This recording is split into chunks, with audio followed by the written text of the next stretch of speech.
mengatur ritme ngaritnya, mengatur ini musim apa, mengatur ini pola peternakannya yang cocok untuk apa.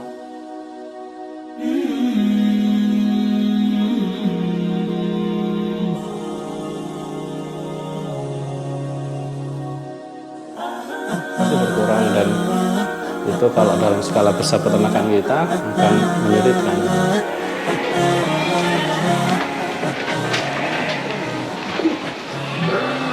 Baik, bismillahirrahmanirrahim. Assalamualaikum warahmatullahi wabarakatuh.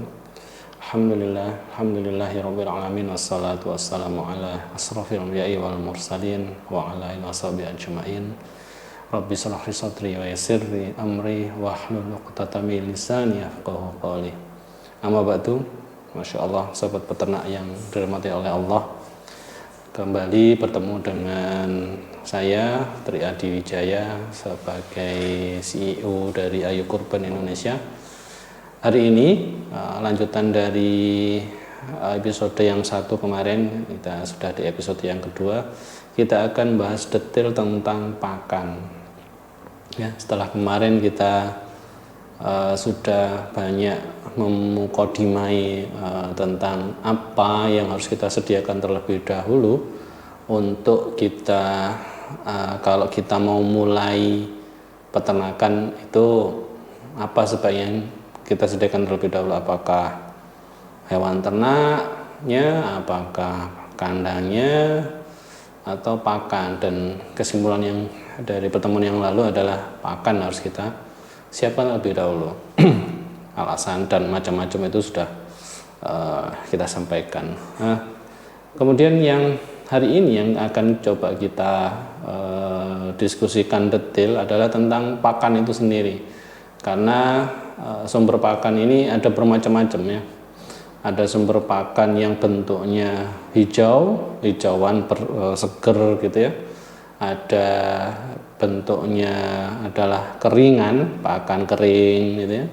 Ada juga pakan yang hari ini lagi ngetren nih, yakni pakan jadi yang diproduksi oleh pabrik. Kemudian yang terakhir ada konsentrat. Masing-masing itu sebenarnya apa sih keunggulan dan kekurangannya akan coba kita kulik panjang nih di hari ini dan episode-episode mendatang. Nah, hari ini kita akan bahas tentang hijauan, karena jenis pakan inilah yang kemudian paling banyak digunakan untuk peternakan-peternakan yang ada di Indonesia. Hijauan itu sendiri ada berbagai macam teknik untuk kita bisa mendapatkan hijauan ya. Kita bisa mendapatkan hijauan itu ada yang ngarit ya, nyari rumput pakai arit itu, ada yang kemudian nanem kemudian tetap diarit gitu. Ada yang ngarit tapi dari rambanan, dari pohon-pohon tinggi. Dan yang ngarit ini kemudian paling banyak dilakukan oleh para peternak-peternak tradisional hari ini gitu ya. Nah, kemudian apa nih kelebihan dan kekurangannya ya?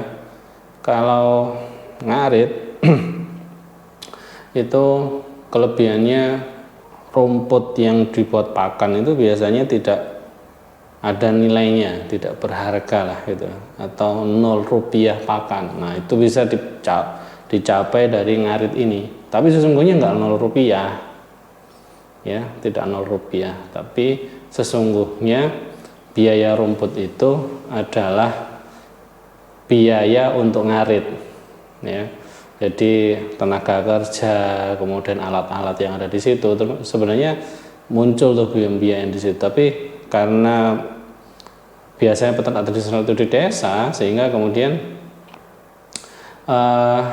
angka-angka pembiayaan ini tidak dimasukkan.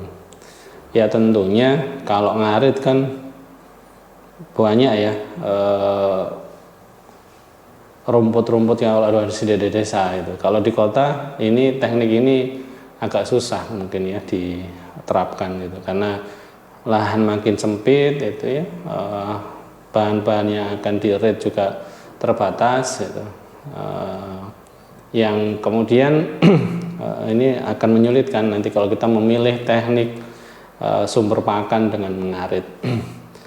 Sampai itu ngarit juga punya kekurangan yang cukup lumayan besar impactnya, yakni kondisi cuaca. Jadi kalau pas musim penghujan itu mungkin jumlah rumput agak banyak ya, karena hujan turun dari langit kemudian menumbuhkan banyak pohon-pohon dan tanaman gitu, termasuk dalam hal ini adalah rumput sehingga rumput tersedia banyak tuh di musim-musim penghujan.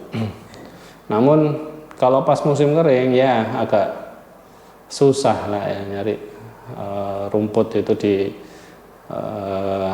tanaman yang biasanya ada rumputnya, pasti berkurang, dan itu kalau dalam skala besar peternakan kita akan menyulitkan gitu. Maka teman-teman ini sekarang para peternak memiliki pendekatan yang berbeda, yakni nanam rumput sendiri, yang mana rumput yang biasa ditanam itu bentuknya seperti odot, rumput gajah, kemudian jenis-jenis rumput spacong gitu ya. Itu yang pendekatan itu yang kemudian banyak yang dipilih hari ini orang ya, yang sumbernya hijauan itu dari mana. Tapi tetap balik lagi bahwa tanaman-tanaman yang ditanam tadi itu perlu tenaga untuk ngaritnya, Masya Allah ya. Kemudian kelebihannya kalau nanam sendiri memang banyak bisa kita kemudian memastikan bahwa ketersediaan rumput yang kita butuhkan itu bisa tercukupi ya, bisa kita pastikan ada terus gitu. Namun tentunya kalau babnya adalah waktu musim kering, tetap tanaman yang kita tanam itu, rumput yang kita tanam itu butuh untuk dialiri air gitu. Kalau biasa kalau di sini tuh pakai mesin diesel gitu ya, dialirkan ke lahan gitu, mungkin seminggu sekali, mungkin 3 hari sekali, agar tanaman yang kita tanam tetap terus tumbuh bagus gitu. Di samping itu pola ngarit yang nanam ini juga membutuhkan perawatan untuk memberi nutrisi di situ, entah itu bentuknya dari kohe yang kita bawa ke lahan pertanian kita yang isinya rumput tadi, atau biasanya teman-teman ini pakai urea gitu ya, pakai pupuk jadi dari pabrik untuk mempercepat pertumbuhan dari rumput yang disebar setiap kali ambil tanaman itu kan rata-rata tanaman itu bisa diambil 40 hari sampai 60 hari gitu ya.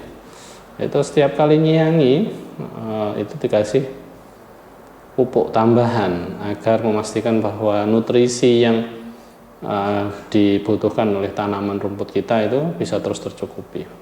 Nah, tapi teknik ini sesungguhnya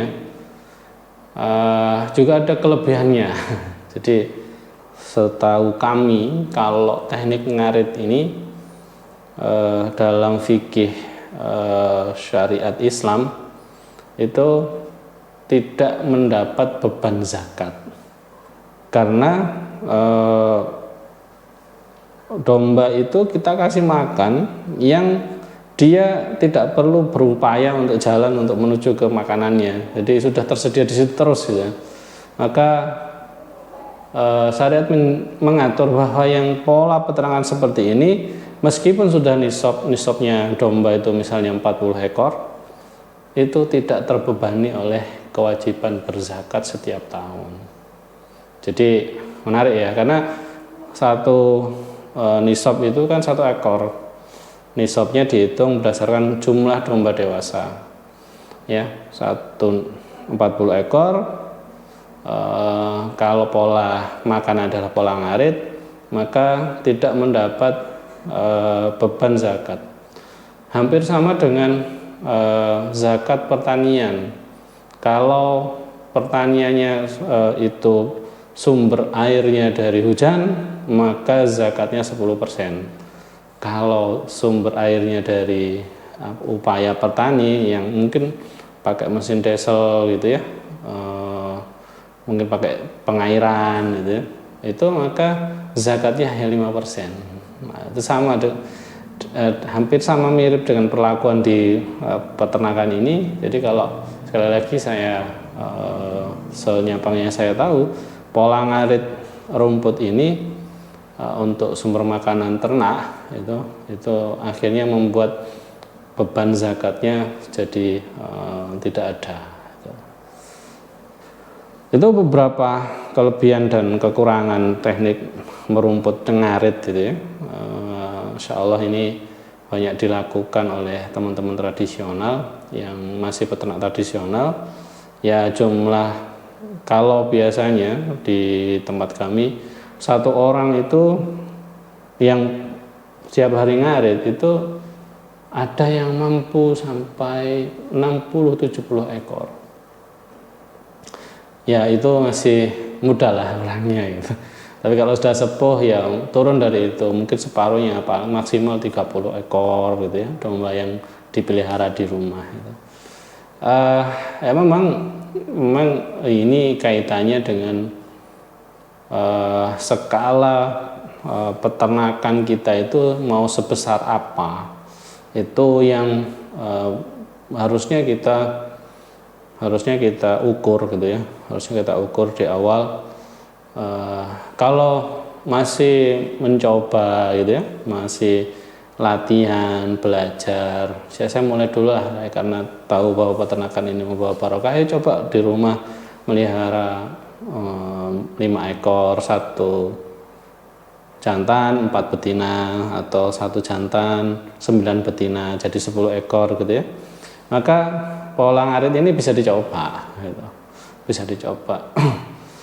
Namun yang mungkin tidak bisa kita pastikan adalah gemuk atau kurusnya domba kita gitu.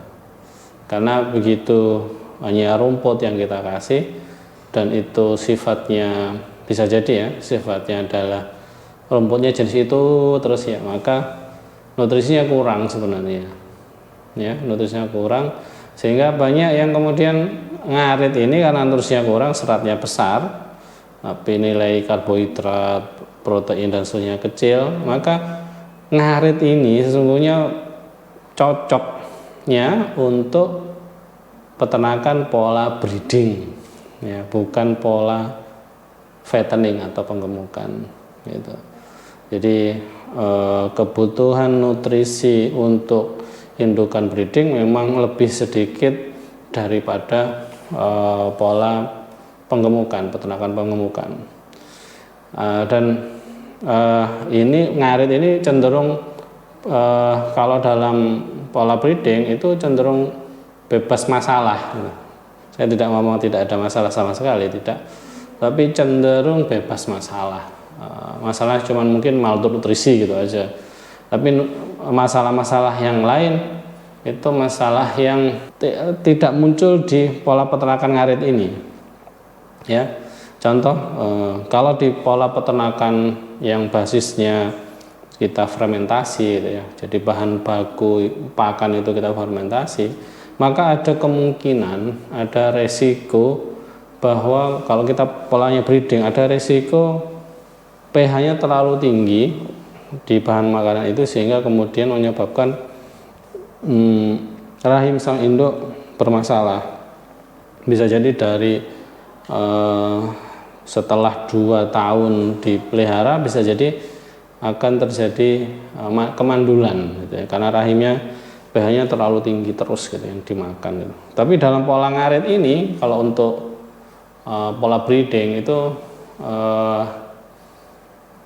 relatif lebih aman gitu. Relatif lebih aman, sehingga ya, cocok sekali untuk pola peternakan yang breeding, bukan fattening gitu.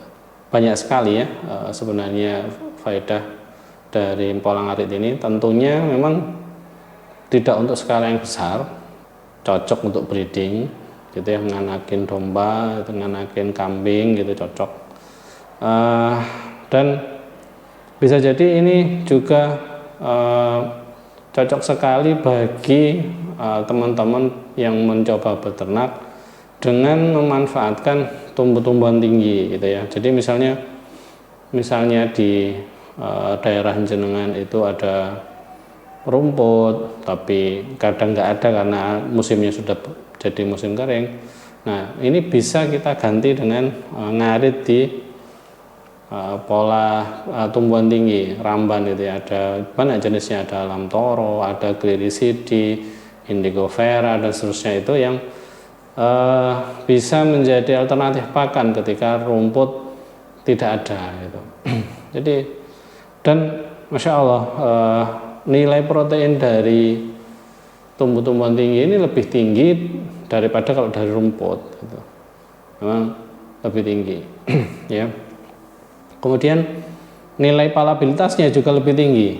Jadi domba itu seneng banget sebenarnya makan yang asalnya dari tumbuhan-tumbuhan tinggi yang kita red itu ya. Bahkan dalam Al-Quran itu kan, dalam kisah Nabi Musa ketika beliau diutus untuk pergi ke gunung Tursina itu ya, maka ketika beliau berada di sana itu disapa sama Allah, "Hai Musa, apa yang ada di tanganmu itu?" Nah, itu dijawab oleh Nabi Musa, "Ya Allah, ini adalah tongkatku yang dengan ini aku berjalan dan mengambilkan makan untuk hewan ternakku." Jadi tongkatnya Nabi Musa itu ya, yang bisa jadi ular, yang bisa membelah lautan gitu ya, itu ternyata fungsi yang lain itu adalah untuk mengambilkan makanan hewan ternak dengan pola ngarit ya, atau pola gembala kalau dalam kisah Nabi Musa itu. Jadi tumbuh-tumbuhan tinggi itu diambilkan oleh Nabi Musa sebagai pelengkap nutrisi bagi hewan ternaknya. Jadi ada juga kan kalau tumbuhan tinggi itu kan ada buah juga, biji-bijian di situ, itu yang Masya Allah sesungguhnya ini mengandung banyak sekali manfaat, karena kita tahu bahwa biji-bijian itu merupakan jenis sumber makanan yang paling bagus sebenarnya ya, untuk manusia maupun untuk hewan ternak. Kita tahu jagung itu paling bagus. Kemudian kita tahu kedelai juga bagus sekali proteinnya ya, dan macam-macam biji-bijian itu Masya Allah bagus sekali gitu. Jadi tongkat Nabi Musa tadi itu ya, untuk ngambil yang dari tumbuh-tumbuhan tinggi itu, ngambil daun, juga ngambil biji, juga ngambil buah ya, Masya Allah. Yang itu kalau kita berikan kepada hewan ternak kita, maka hewan ternak kita akan sangat bagus pertumbuhannya ya, Masya Allah. Itu jadi ternak ngarit ini sebenarnya sangat menarik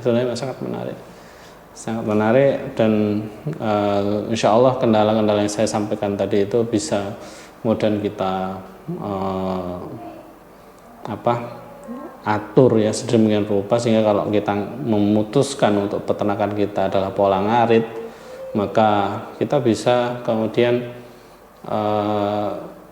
mengatur ritme ngaritnya, mengatur ini musim apa, mengatur ini pola peternakannya yang cocok untuk apa, dan kelengkapan nutrisi itu bersumber dari mana. Nah, insya Allah kita akan coba nanti di episode mendatang untuk mengulik lagi tentang ya, kalau ngarit dari alam ya, ngarit dari alam itu kan tergantung sama alam. Kalau ambil ramban juga tergantung sama jumlah rambannya gitu. Tapi yang bisa memastikan bahwa jumlah pakan yang kita butuhkan oleh hewan ternak kita tercukupi itu dari mana?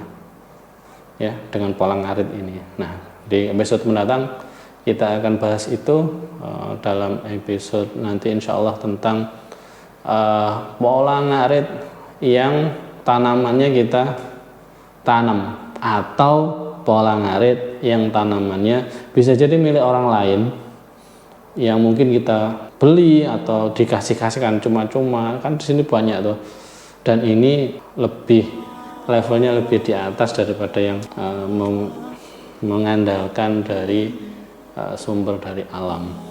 Insya Allah kita ketemu lagi untuk membahas itu. Barakallahu fikum. Salam ngarit. Assalamualaikum warahmatullahi wabarakatuh.